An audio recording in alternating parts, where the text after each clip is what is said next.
2009 Kentaurin räjähdys aiheutti ripeämmän aika-avaruudessa. Sen seurauksena syntyi rinnakkaistodellisuus, jossa piilee katu syöksyi hulluuden ja väkivallan loputtomaan kierteeseen, helvettiin.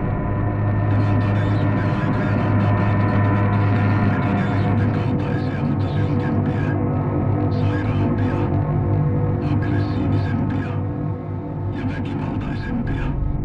Tästä helvetistä nousi maailmamme uusi pysäyttämätön uhka. Ismo, joka jakaa oikeutta Pihlajan-kadulla, pesäpallomailalla.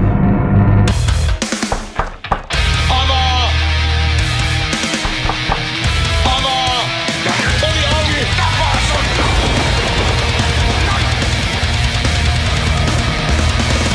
Ovi auki, nyt sä turvaan! Pesäpallomailalla! Nyt alkaa sattua, jonka pallo työnnä perseesees ja pakene.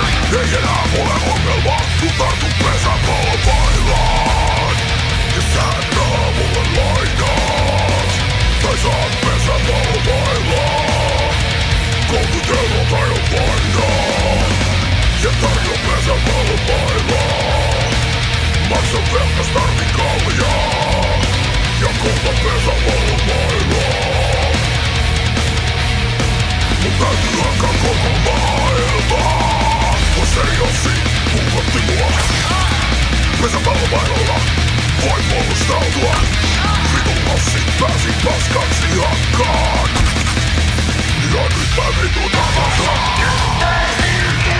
Ismo, ota isistä. Sinä turpa kiinni. Sinne meni. Posteri Ossi. Joka naisen lossi. Sä olit Ja vielä pesäpallomaailmaa. Onks mä käsittänyt senkin väärin, että sinä ja Ossi olitte sängyssä samaan aikaan, kun me oltiin yhdessä?